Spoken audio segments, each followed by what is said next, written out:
Okay, welcome back. Michael Wickerson here. I'm not going to spend too much time on mesh primitives. We're going to skip over Cocoon because that's a plugin I'll be dealing later with surfaces when we get back into Weaverbird and octrees and things like that. We may jump a little bit into triangulation and use a few of the Lorda patterns, but this one's pretty simple. It is the primitives of what's actually happening. I'm not going to spend a lot of time on this, but you can see I've got some of the power working with meshes, which can be pretty nice. So what have we got going on here? We have a mesh box. Well, we could have a mesh plane, we could have a mesh sphere, we could have a mesh sphere extended, which allows a little more, I believe it's kind of like the surface quad sphere. But deconstructing the mesh is exactly what it gives you from vertices, faces, contours, and normals. I'm thinking if I put it in, now you're just going to have the points coming out here. Let's put it back into render, because I like that image. We can construct the mesh right here, and we can change the color, which is nice because you have the colors whenever you are constructing mesh. If you like your color blue, like me. Oh, something happened. Not sure what that is. You can then deconstruct the face, which will give you all the attributes to building the quad face again. And I think I can take that over and put it to preview on. What have I done? Deconstructed, and I pulled out a face. Oh, it's just data information. Okay, and I'd still have to put those faces back in to reconstruct, but that's basically deconstructing the face and mesh triangulate. I'm not sure why those visuals aren't coming out. Deconstructed mesh. I had it up and running. This is the one that's the mesh. I carried the vertices over to construct the mesh again. That's what I did. I just edited out which faces I wanted to use. If I wanted to use all the mesh quads or if I wanted to use all the triangles. So a nice little example of deconstructing things, putting it back together the way you want, and then constructing the mesh again from it. So, you could have some pretty controlled and organized information. And once again, you get all the data out if you want to tend towards scripting with GHPython. I think there's a few sites online that have incredible ATVL, ALTV, trying to remember the names, that really do some wonderful GHPython scripting with meshes. I'll try and make a link to that. Mesh colors are nice because you can go in and you can play around with that. And I've inputted a bunch of mesh colors here. These are the defaults that just give you a whole range, which is nice. But then you can also points, mesh spray, is I could actually go in here and create a point in Rhino. Click that in as an attractor, so you think of that as like a spray can of where you're spraying. Let's pretend my head's the mesh. Actually, if we're going to pretend my head's the mesh, let's go so far as to make it a little more round rather than square. So that point I can set as an image point, and then that point as the mesh spray. What is our issue?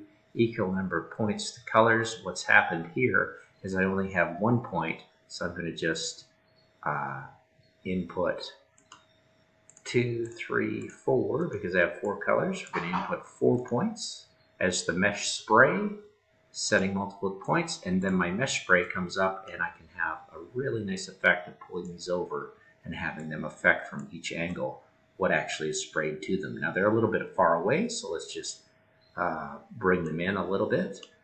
Kind of nice to think of meshes this way, except my gumball's giving me a little bit of slack.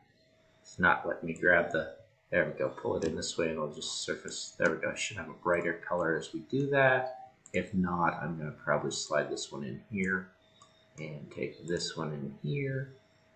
I should have a nice effect of the color spraying on that surface. It's kind of nice how it shoots through and actually does the other side of the triangle as well. If I close it up with the square faces, then you can see that spray is having an effect as well. So I'll pull that one in there. And they're all at the equidistance on the top, so what I might want to do is grab these two and pull them up, grab this one and pull it down, and shoot it around underneath. And you see the effects of the rendered colors if you want to play with that a little bit.